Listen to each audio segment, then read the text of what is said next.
अस्सलाम वालेकुम जी। उम्मीद करता हूँ आप सब लोग खैरियत से होंगे। अल्लाह आप सबको अपनी जुबान में रखे, परेशानियां दूर फरमाए और अल्लाह की ज़ात किसी का मुहताज न करे, अपनी ज़ात को मुहताज रखे। जो अमल बता रहा हूँ ये सिर्फ और सिर्फ एक बार पढ़ा जाता है।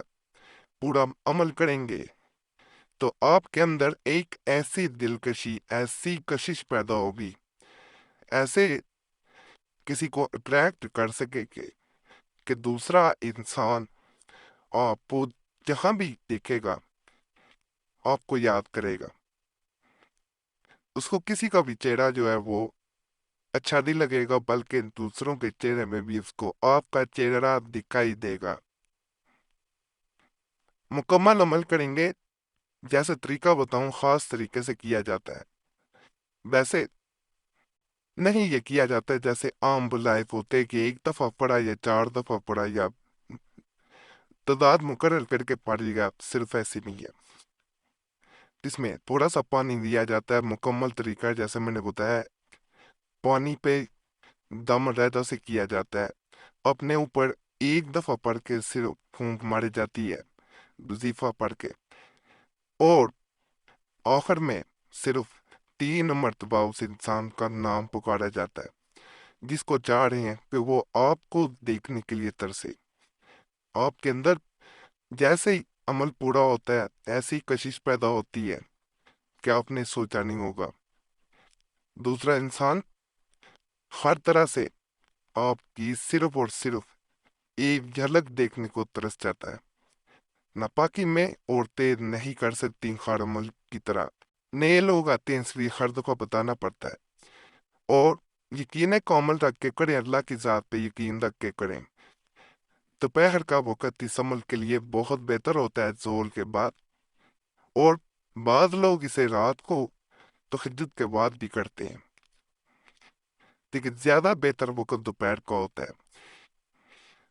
इसमें सिर्फ और सिर्फ एक फूंक, जब एक दफा पढ़ना है सिर्फ एक फूंक मारी जाती है। सबसे पहले इसको करने का खास तरीका यही है कि एक सादा कागज लेना है, उस पे या लतीफो लिख देना। जैसे ही आप लिखते हैं वो कागज अलहदा से अपने पास रख लेना है। उसके बाद ये अमल आप शुरू करेंगे। नियत पहले कर लेना बहुत बेहतर होता है। नियत कर ले, पानी का गिलास पास रखें, नियत करके इसे शुरू करें। और जैसे मैं वजीफा आगे बताऊंगा, आप पढ़ के एक दफा सिर्फ पढ़ना है। नियत आपने कर ली हुई है, अपने ऊपर फूंक मार देनी है। जैसे किसी को दम किया जाता है, ये आपने अपने ऊपर दम करना है।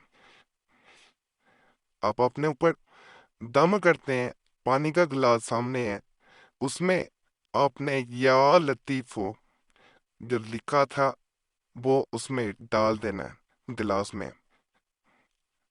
जैसे ही आप गिलास में या लतीफो डालते हैं, उसके बाद आपने एक फूंक, जैसे पहले आपने आगे बताया जाने वाला वजीफा पढ़ के अपने ऊपर फूंक मारी थी, उस तरह उसी फूंक के असर को जारी रखते हुए आपने एक फूंक इस गिलास में मार देनी है। यकीन करें, पहले तो आपको अपने अंदर एक कशिश महसूस हो भी, आईने के सामने चाहे खड़े हो जाएं, दूसरा इंसान भी आपको सिर्फ तकता रह जाएगा, देखता रह जाएगा। पहले आपने ऐसा कभी महसूस नहीं किया होगा इंशाल्लाह। मुज़ीफा नजर आ रहा है? औज़ुबिल्लाहि मिनश शैतानिर रजीम, बिस्मिल्लाहिर रहमानिर रहीम। नियत कर लें। उसके बाद आपने यानी नियत यही करनी है कि मैं फला इंसान के लिए बल कर रहा हूँ या कर रही हूँ। सुबहान अल्लाह व बिहम्दिही, सुबहान अल्लाह सिर्फ एक दफा पढ़ना है। अब अपने ऊपर फूंक मारें। आपके पास या लतीफो लिखा हुआ पड़ा था, उसे गिलास में डाल देना है और एक फूंक उस गिलास पे आपने मार देनी है। जैसे दम करके किसी को पानी पिलाया जाता है, बिल्कुल वैसे ही आपने दम करना है। या लतीफो जो है एक ऐसा इसम है, जो लोग अपने अंदर वैसे भी, ये मैंने एक पूरी वीडियो इस पे भी बना के दी हुई है, एक ऐसी खूबसूरती ایسی دلکشی یہ تو خاص کسی انسان کے بھی ہے عمل، ویسے بھی آپ اگر چاہتے ہیں نہ آپ کے چہرے پہ دانے ہیں یا ویسے چھائیے ہیں، رنگت سیاہ ہے تو آپ چاہتے ہیں کہ دلکشی پیدا ہو، خوبصورتی پیدا ہو، دال دبے دانے چھائیاں ختم ہو جائیں۔ یا لطیفوں کا ورد زیادہ سے زیادہ کیا کریں۔ یا اللہ یا لطیف ہو، یا اللہ یا لطیف ہو، اس طرح اس اسم کو جتنا پڑھیں گے اور ہر دفعہ جب فارغ ہوں پڑھ کے ایک پھونک مار کے اپنے ہاتھوں پہ، اپنے چہرے پہ ایک دفعہ ہاتھوں کو پھیر لینا بہتر ہوتا ہے۔ باقی اس عمل میں آپ نے جو یا لطیفوں والا دم والا پانی تھا جو کاغذ پہ لکھ کے آپ نے ڈالا تھا، اس پانی کو پی لینا ہے۔ آپ کے اندر ایک ایسی دلکشی پیدا ہوگی جس کو آپ نے سوچا نہیں ہوگا، انشاءاللہ۔ آزمانا ضرور اور بتانا۔